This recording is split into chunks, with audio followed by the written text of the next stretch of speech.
Olá, esse é o curso básico da Confissão de Fé de Westminster e nessa aula nós estamos no capítulo de número 30, que fala sobre as censuras eclesiásticas.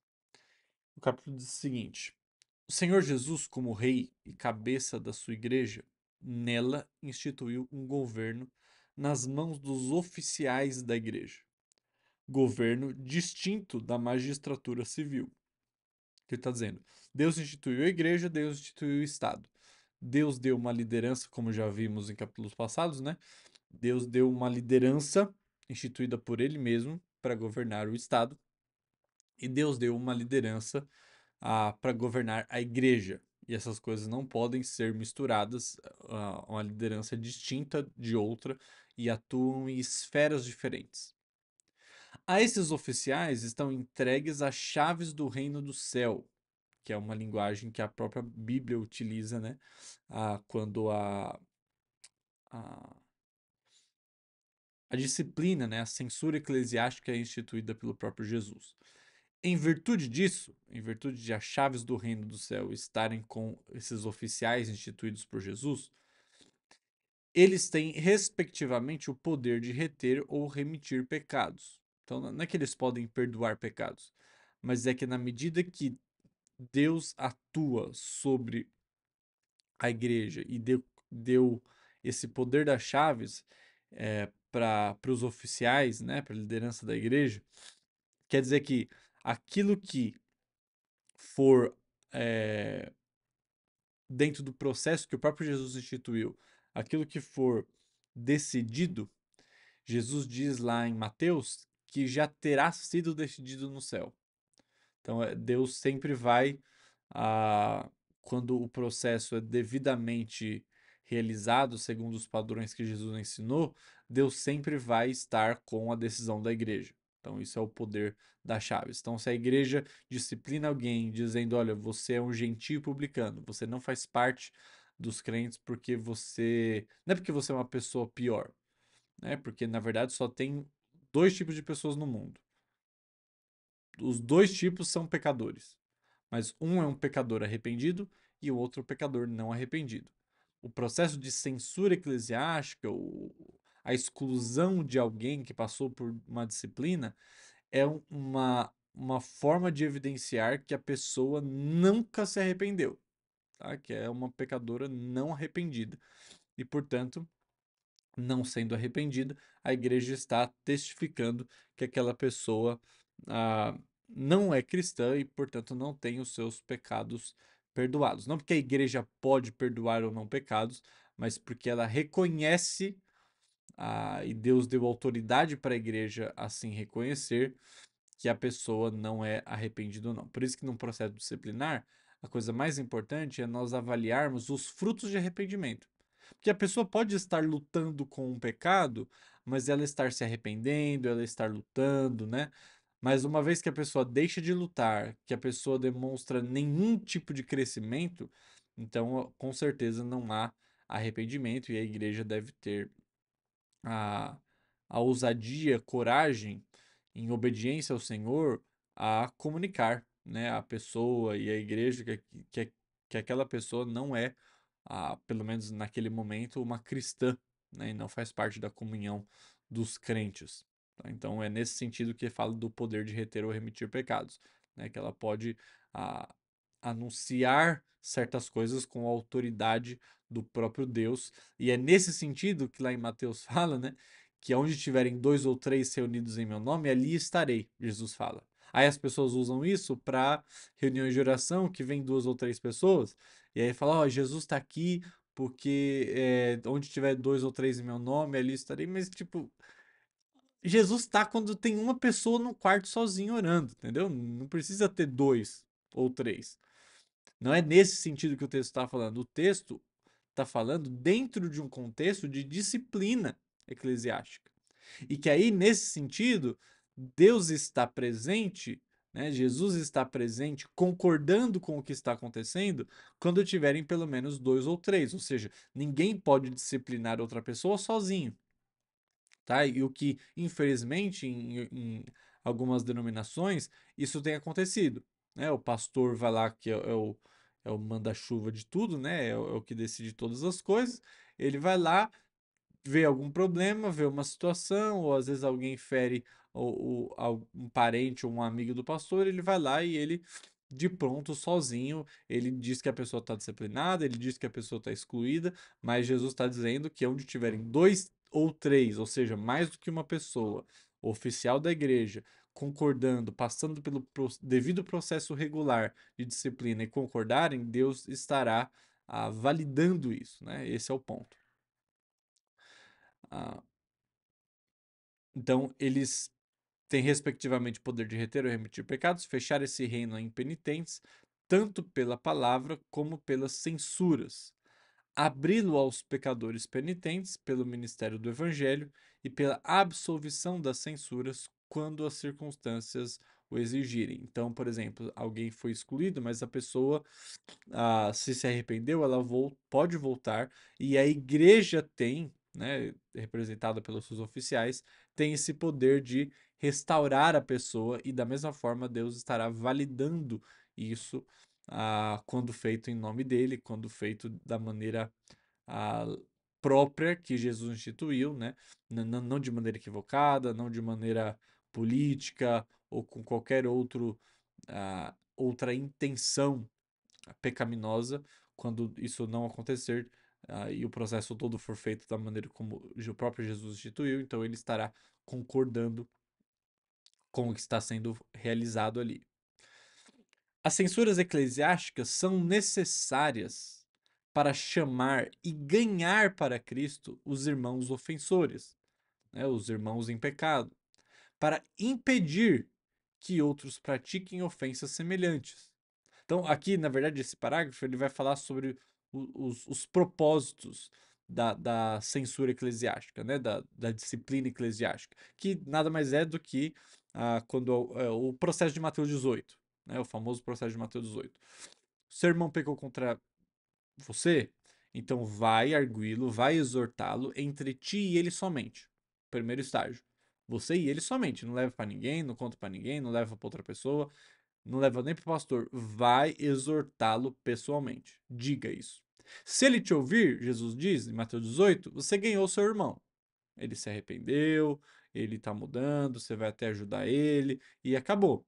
Fim do processo. Né? Continua a vida, a pessoa se arrependeu, pediu perdão, um processo de amadurecimento aconteceu, né? E continuará acontecendo. Agora, se a pessoa não ouviu, se a pessoa fala, não acho que é pecado, não, eu quero fazer mesmo assim, não, eu fiz porque eu acho que eu tinha que ter feito mesmo, ou qualquer coisa nesse sentido, ou continue fazendo, né? Independentemente de demonstrar nenhum arrependimento, né? Aí você tem que levar dois ou três. Jesus diz: leve dois ou três e exorte para que, né, na presença de outras testemunhas, ah, talvez a pessoa escute, ou pelo menos esteja claro que você que está exortando não está fazendo algo que não é bíblico, e sim uma preferência pessoal, alguma coisa assim, né? Então, você está trazendo testemunhas para mostrar que, olha, outras pessoas concordam com a visão bíblica que eu estou trazendo. Se a pessoa escutar, se arrepender, beleza, ganhou seu irmão. Mas se não, leva para a igreja. Uma vez que a igreja, na representatividade dos seus oficiais, né, exorta a pessoa, conversa com a pessoa e ela não quer mesmo assim, aí sim é tratado como um não cristão, tá? É afastado da comunhão da igreja nesse cenário. Então, isso que é uma censura eclesiástica, tá bom? Então, a censura eclesiástica tem vários propósitos. Um, ganhar Cristo para Cristo os irmãos ofensores. Tá? Você quer, lembra, o objetivo não é excluir a pessoa, a não ser que isso seja necessário, mas o objetivo é ganhar a pessoa. Eu exorto para que a pessoa seja ganha, para que ela se arrependa, para que ela mude, né? E o nosso interesse é sempre esse. Mas também para impedir que outros pratiquem ofensas semelhantes, né? Para que esse fermento não contamine toda a massa. Então eu não vou acobertar certos pecados porque eles não serão apenas restritos à pessoa que está cometendo, mas outras pessoas certamente serão influenciadas por ele ao verem que a igreja não se preocupa com isso, né? Não faz nada. Então, para purgar o velho fermento que poderia corromper a massa inteira, para vindicar a honra de Cristo. Tá? Então, quando alguém que se diz um cristão, que se diz unido a Cristo, que se diz membro do corpo de Cristo, peca de maneira leviana, de maneira não arrependida, né? Você está manchando a honra de Cristo. Você está manchando a honra do Evangelho. Né? Então você precisa passar por esse processo para que você não continue manchando a honra de Cristo do seu Evangelho. E também para evitar a ira de Deus, que recaia sobre a igreja, porque quando a igreja negligencia, quando a igreja ignora esses pecados não arrependidos, que é justamente isso que é a causa de uma disciplina, né? É um pecado não arrependido, um pecado obstinado. É um pecado recorrente que não tem nenhuma mudança, que não tem nenhum arrependimento. Isso é, sim, devido a uma disciplina eclesiástica. Tá? Ou pecados que são públicos e notórios. Né? Notórios é pecados maiores. Né? A gente vê isso lá em 1 Coríntios 5, quando Paulo fala daquele homem que estava dormindo com a mulher do seu pai, né, sua madrasta, e e ele diz então, o próprio apóstolo Paulo, né, com a autoridade de um apóstolo, ele diz que aquela pessoa deveria ser excluída, né, disciplinada ali, porque os pecados dele dele estava sendo notório, muita gente já sabia, né, então era público também, e ele repreende aquela igreja de estar meio que acobertando aquilo ali. Né, de até entre os não cristãos aquilo lá era um absurdo, mas os cristãos estavam ah, ignorando, né, fazendo vista grossa, e Paulo então alerta sobre isso, tá? Então, a, a ira de Deus pode recair sobre uma igreja que está flertando com o pecado, que está ignorando o pecado, está deixando o pecado à vontade em seu meio.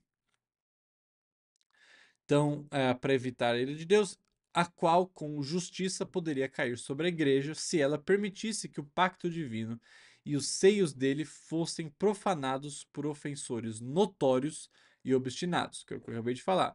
Então, ofensores obstinados. Pode ser um pecado que talvez seja pequeno, né? É que não existe nenhum pecado pequeno. Todos os pecados são graves, só que existem alguns mais graves do que outros, né?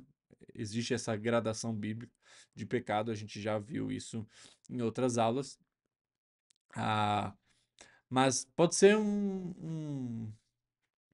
uma cobiça, pode ser uma mentirinha, né? Igual as pessoas falam, né? Porque não existe mentirinha, todo mentira é uma mentira feia, porque é contra Deus, mas é uma quebra de um mandamento, né? Mas pode ser alguma coisa assim tão sutil, só que sendo feita obstinadamente, sem arrependimento, então é devido a uma disciplina, ou quando a ofensa é notória, né? É absurda, é grande demais e ainda é feita de maneira pública, né? Então, quando isso acontece, a disciplina também é necessária. Por exemplo, né? Me veio aqui a mente. Alguém vai lá e mata outra pessoa. Ah, mas não é obstinado. Eu só fiz uma vez. Não, mas você só fez uma vez um negócio muito notório, né? Público, que afetou gravemente outras pessoas. Então, você é claro que você vai ser disciplinado imediatamente, sem ter que ter o processo de eu vou lá, falo, oh, irmão, você não podia ter matado outra pessoa. O que que você acha sobre isso? Ah, não, é verdade, eu não deveria ter feito, foi um lapso. Não, tem pecados que funcionam de outras maneiras, claro, né? Mas ali em Mateus 18, Jesus está falando de um pecado contra alguém que é mais ligado à obstinação, né? E não à notoriedade. E Paulo demonstra, no exemplo de 1 Coríntios 5, um pecado notório como deve ser tratado. Para melhor conseguir estes fins, os oficiais da igreja devem proceder na seguinte ordem, segundo a natureza do crime e do demérito da pessoa: repreensão, tá? Repreende a pessoa. Suspensão do sacramento da ceia do Senhor e exclusão da igreja. Esse aqui eu tenho muita dificuldade, tá? Justamente porque eu já afirmei em aulas passadas, esse é um meio de graça. Então, quando a pessoa fica longe do meio de graça, ela está mais longe ainda de uma transformação. Tá? Então, você não pega para alguém que está doente e você fala assim: olha, como você não está melhorando, eu vou tirar seu remédio. Não, tipo, é o remédio da pessoa que, que, que ela precisa para mudar. Talvez ela não tomou o remédio tempo suficiente, né? Do tratamento demora mais do que você estava ali imaginando. Aí você vai tirar o remédio, aí como que a pessoa vai melhorar de fato, né? Eu sei que a ilustração não é boa, porque tem outras coisas que afetam a maneira como nosso organismo combate as doenças, né? Mas o ponto é, um cristão que está lutando com algum pecado ali, ele precisa do meio de graça, ele precisa ser nutrido espiritualmente pela ceia do Senhor, né? Então você afastá-lo disso é afastá-lo daquilo que é necessário para a santificação dele. Então eu tenho grande dificuldade com isso, embora eu entenda que é uma preocupação legítima com a pessoa, né, para que ela não tome a ceia indevidamente, mas isso fica a critério dela e Paulo, como eu já havia dito, sempre recomenda que a pessoa se examine e tome a ceia e nunca se afaste dela, né? Nós não percebemos esse tipo de coisa na Bíblia. E sim, se a pessoa não se arrepender, então a exclusão da pessoa é necessária por aqueles vários motivos que já foram ditos, tá bom? Então a ceia não, a disciplina, né, ou a censura eclesiástica é muito importante. Jesus disse claramente sobre isso. Ah, e é tão claro que a gente não pode ignorar. É falta de amor ignorar, é falta de zelo pela glória de Deus, zelo pela santidade da igreja como um todo, pela honra de Cristo. Então, infelizmente, né, com muitas vezes dizendo que é por amor que a gente não faz, né? Que, não, mas eu tenho, sabe, eu amo tanto outra pessoa que eu não quero, né, machucá-la, feri-la, excluí-la, exortá-la. Mas, na verdade, tudo isso demonstra amor próprio. Nós somos egoístas, nós nos preocupamos muito conosco mesmo, com como as pessoas vão, o que que elas vão pensar de nós, e aí não fazemos o que temos que fazer. Porque deixar a pessoa confortável em seu pecado não é amor. Muito pelo contrário. Amor significa que eu venço a barreira da zona de conforto e faço o que eu tenho que fazer, mesmo que eu seja mal interpretado, mesmo que eu seja mal visto, mesmo que eu seja julgado por isso. Eu faço por amor, ainda que a pessoa não entenda, ainda que a pessoa não concorde. E o processo de disciplina, ele é pautado pelo amor. Não é por um sentimento de vingança, de retaliação, de maneira nenhuma. Se assim é feito, esse é um processo errado. Tá? Mas a disciplina eclesiástica é fundamentada no amor. Mas geralmente as pessoas não veem assim. Geralmente as pessoas pensam, mas é um 7-1, é dedo duro, é o cara que se mete na vida dos outros. Infelizmente, não é essa a proposta bíblica, né? Nós devemos sim nos preocupar uns com os outros. Esse negócio de que a gente não tem nada a ver com a vida do outro, isso é uma visão pagã, não é uma visão cristã. Nós temos tudo a ver uns com os outros. A Bíblia fala: exortai-vos mutuamente no tempo que se chama hoje, a fim de que ninguém se endureça pelo engano do pecado, porque o que o pecado faz é enganar. E se nós estamos sendo enganados, é porque nós não sabemos, que se soubéssemos, não estávamos sendo enganados. E se nós não sabemos, nós precisamos de outras pessoas para nos advertir, para nos exortar, para nos mostrar o erro. E aí então devemos nos arrepender e buscar ajuda e sermos transformados. Se isso não acontecer, isso demonstra que na verdade nós não fazemos parte. Nós estamos sendo enganados por nossa religiosidade, mas se não há arrependimento em nós, da mesma maneira como se não há fé em nós, nós não somos cristãos, né? Porque a marca de um verdadeiro crente, de uma conversão, é o arrependimento e a fé. E não o arrependimento e a fé em um momento específico. O dia que eu me converti, eu tive fé e arrependimento. Não, mas a marca do verdadeiro cristão é que o arrependimento ele continuará acontecendo, que a fé continuará sendo exercida. Tá? E uma vez que há a ausência dessas coisas, isso demonstra que a pessoa, na verdade, nunca teve a verdadeira fé e o arrependimento. E isso é um processo amoroso, até para a pessoa que se percebe assim. Tá? A pessoa percebendo que, nossa, na verdade eu nunca fui uma cristã e eu estava sendo enganado esse tempo todo por mim mesmo.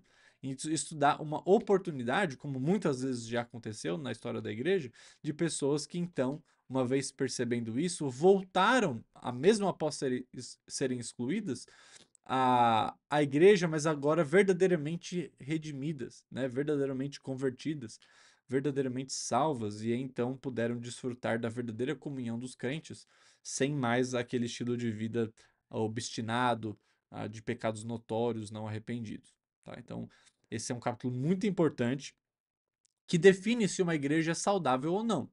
Tá? Uma igreja que não tem disciplina eclesiástica, alguns dizem que nem igreja é, ou pelo menos é uma igreja nada saudável. Então, se nós queremos ser uma igreja que cumpre as ordens de Jesus, uma igreja saudável, devemos sim praticar as censuras eclesiásticas, bíblica, com os critérios bíblicos adequados, mas feita de maneira amorosa, de maneira que se preocupa com a glória de Deus, no meio da igreja e no meio e fora da igreja também. Então, esse é o capítulo sobre censura eclesiástica. Deus abençoe e até o próximo vídeo.